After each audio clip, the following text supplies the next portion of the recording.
this campaign here brought across the message, to me at least, that liberation is a love language. You know, and we kept going in to the cave, like Plato's allegory.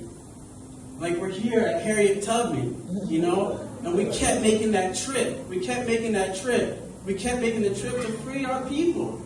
You know, they said Frederick Douglass would witness other slaves arguing about whose house was greater as slaves. Their master's house was better. You see what I'm saying? But these people here, and this is what I consider a win. Yep. This is what I consider a win.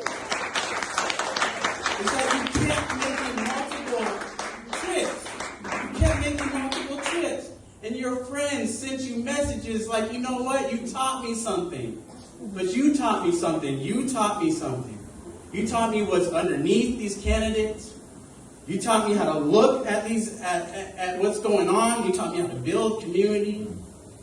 And I appreciate being able to have the courage to not do one satisfying thing and stop, but make multiple trips. For us to be here at the Harriet Tubman Center, That's right. you know, we reached down in the cave after we were enlightened and we made another trip. So thank you, and everybody, I hope that you keep making multiple trips. Thank you.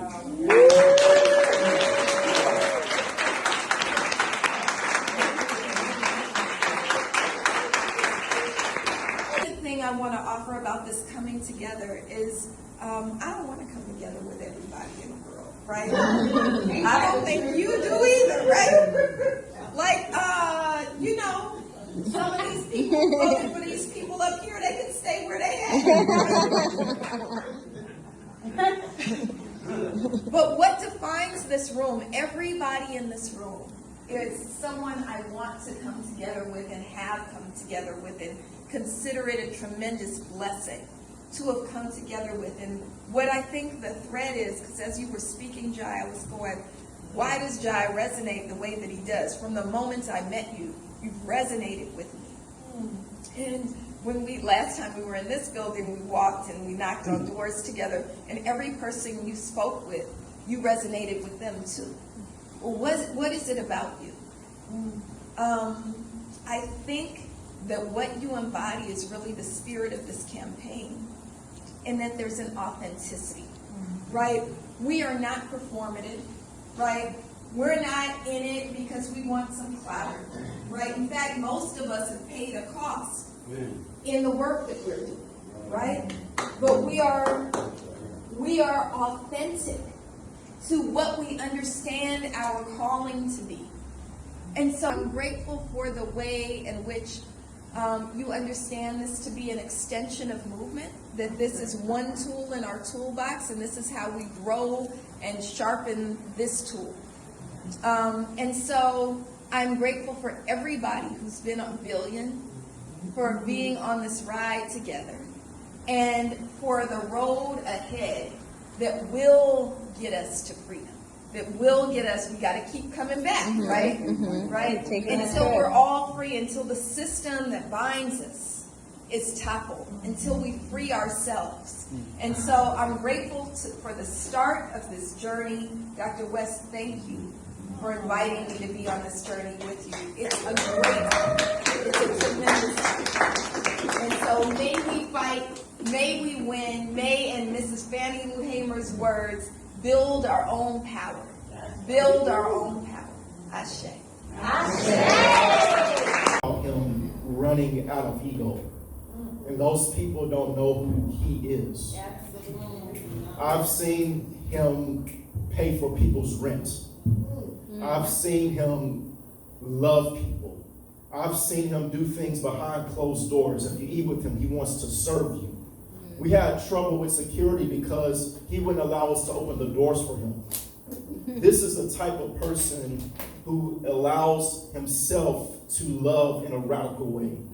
And he allows himself to be a drum major not for his own ego, not for himself, but for justice. A drum major for truth and a drum major for love. Can we give it up for Dr. Cornel West?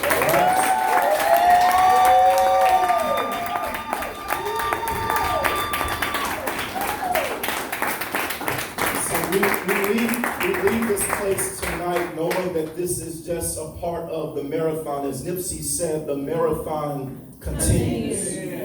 The marathon continues. We want to thank you all for being here tonight, and we want to just go from this place knowing what we've done. We've made history, and we're making history. I'm in a world of trouble.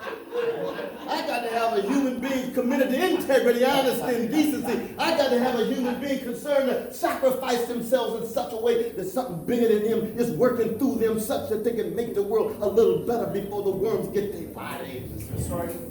Oh, that's the history of a great black people.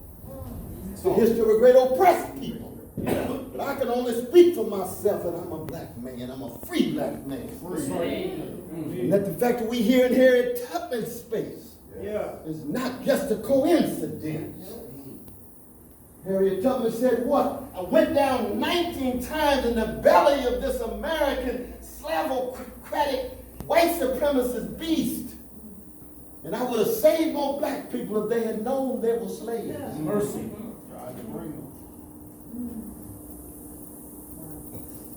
I can imagine her also saying that even when they begin to move on the plantation, even in high places, maybe they take over the plantation, but the forces behind them are always bigger. Don't confuse that kind of movement with being on the Underground Railroad. You're still on the plantation. You got a plantation mentality, sensibility. You're still conformist. You're still scared. You're still intimidated. You don't want to tell the truth. You're not committed to justice. You're not fundamentally committed to what it means to, in the language of Fannie Lou Hamer, love people. That's the highest. Y'all, that's what we tried to do. That's the bloodstained banner we tried to hold up. And it's a beautiful thing. And don't you let anybody try to convince you that you were ever ashamed of the stand that you took after you critically thought about it and came down on your own. Because nobody owns your vote. And nobody definitely owns your voice. And we raised